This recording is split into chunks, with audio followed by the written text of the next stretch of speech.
Welcome back sa ating YouTube channel mga katropa, dun sa mga may balak maging OFW and mag-ibang bansa. So saan nga ba mas magandang pumunta? So ang tatalakayin natin ngayon ay tungkol sa buhay ng mga OFW sa UAE, Saudi Arabia, Qatar o Middle East sa madaling salita. So bakit nga ba ang Middle East ay isa sa mga lugar na gustong-gustong puntahan ng mga Pilipino? And ano ba ang advantage kung mapunta kayo sa Middle East mga katropa? So tara himay-himayin natin. So sa kasalukuyan, sa mga panahon ngayon, napakarami ng mga opening sa iba't ibang bansa. At karaniwan na sa mga Pilipino, inangangarap talaga na makapangibang bansa, maging OFW. So napakarami ng opening, hindi lang sa Middle East, ganoon na rin sa Europe, sa Amerika, katulad ng Canada, USA, at iba't ibang parte ng South America mga katropa. And kung open dyan mga katropa, open din naman sa Southeast Asia at ganoon na rin sa Oceania, kasama na ang Australia at iba't ibang part tulad ng New Zealand. And ganoon na rin mga katropa, yung mga Vanuatu at saka kasama na rin dyan mga katropa yung Papua New Guinea at kung ano-ano pa. Maging sa Africa. So ngayong araw na to mga katropa, Middle East, bakit nga ba ito yung isa sa mga destination na gustong-gustong puntahan ng mga Pinoy? At by the way mga katropa, napakarami na ng population ng mga Pilipino sa mga bansa sa Middle East. Kung mapapansin natin, talagang milyon-milyon ang mga kababayan natin na nasa Saudi Arabia. Ganoon na rin mga katropa sa UAE. Bakit nga ba gustong-gusto ng mga Pinoy na dayuhin ang mga bansa sa Middle East? Una mga katropa, ang Middle East kasi isa sa mga pinakamadaling landing place ng mga Pilipino. Ibig sabihin, napakarami ng hiring, napakarami ng requirements, kaya naman madaling i-process yung kanilang visa. And ibig sabihin nito mga katropa, maayos na proseso ha, yung dumadaan sa tamang proseso tulad ng pagpaprocess sa Department of Migrant Workers o DMW sa pamamagitan ng OWA o Overseas Workers Welfare Administration. Ibig sabihin nito mga katropa, POAA, dumadaan sa tamang proseso kung saan ang mga nais maging OFW, may dumadaan yung papers nila, yung kontrata nila para maayos at maging ligtas yung mga kababayan nating OFW. At ibig sabihin nito, sumusunod itong mga kontrata na to sa pamantayan. Ano ba yung basic na dapat makuha ng mga kababayan nating Pilipino pagdating sa pasweldo, pagdating sa welfare, tirahan, pagdating sa pagkain at transportasyon. Kasi mga katropa, doon sa mga baguhan pa lang na gustong maging OFW, ito lagi yung usapin na talagang saan ba ako titira kapag napunta ako sa bansang yan? Paano yung transportation ko? Malayo ba yung papasukan ko? O malapit lang din doon sa trabaho ko?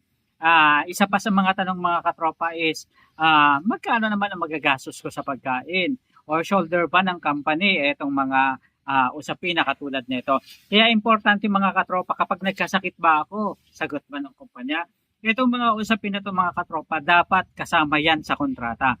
And maayos yan kung ang kontrata natin ay dadaan sa POAA. Isa mga katropa sa advantage ng pagiging OFW sa Middle East ay yung walang tax na binabayaran. Ibig sabihin, kung ano yung sweldo mo na nakalagay sa kontrata, dapat yun yung makuha mo na buo. Kung nakalagay doon na sagot na nila yung housing, then sagot na nila yung housing and nakaseparate na yung financial na sweldo na nakalagay mismo sa kontrata. Kung sagot nila yung food, sagot nila yung transportation, then depende yan mga katropa sa kumpanya. Ibig sabihin, kailangan yung package mo malinaw na alala sa'yo o tiningnan mo. And ibig sabihin, pumapayag ka sa ganong sistema ng pasweldo. Isa sa mga advantages mga katropa is yung murang bilihin.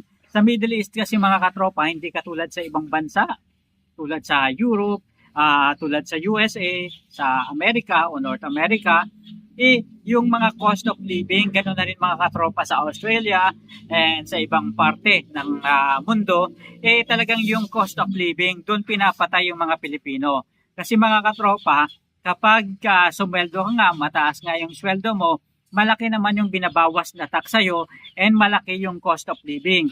Ibig sabihin, kapag babawasan pa yung sweldo mo mga katropa ng pambayad sa bahay, talagang malaki ang chunk niyan. Kasi karaniwan sa ibang bansa, talagang mahigpit sila. Hindi pwede yung hati-hati kayo na parang boarding house na katulad dito sa Pilipinas.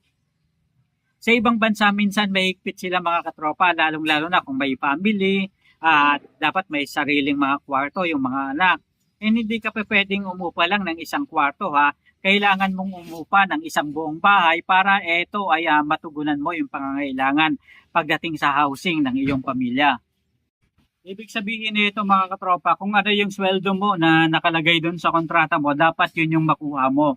Ang cost of living sa Middle East kumpara sa ibang bansa tulad ng US, Canada, Australia at maging sa Europe talagang medyo mas mababa. Pero sa Dubai medyo mataas na rin pero affordable mga katropa.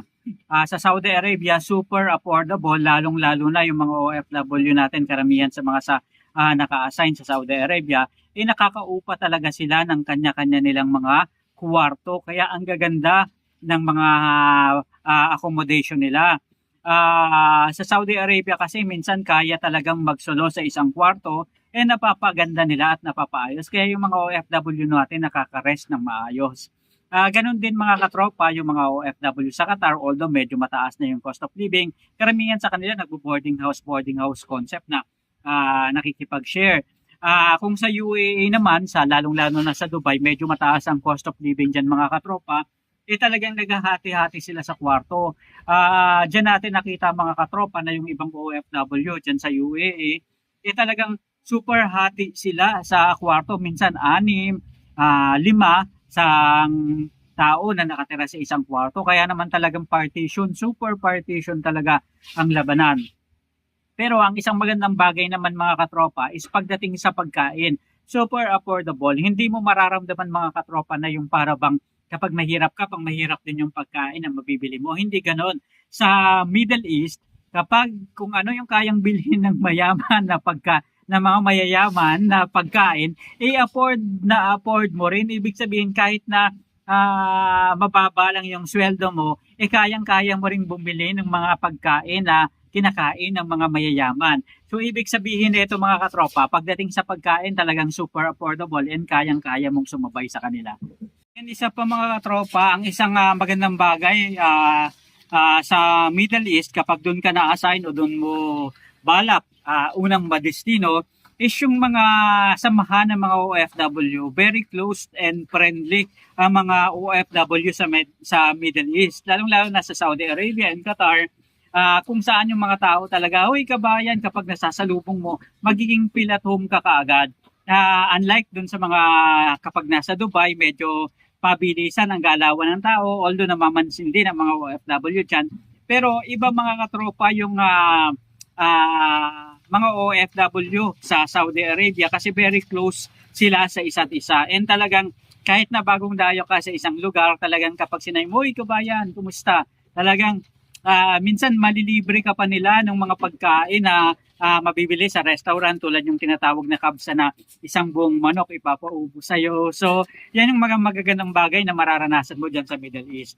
And very supportive sila sa isa't isa and i-make sure talaga nila na at least yung madali kang makapag-adjust sa environment.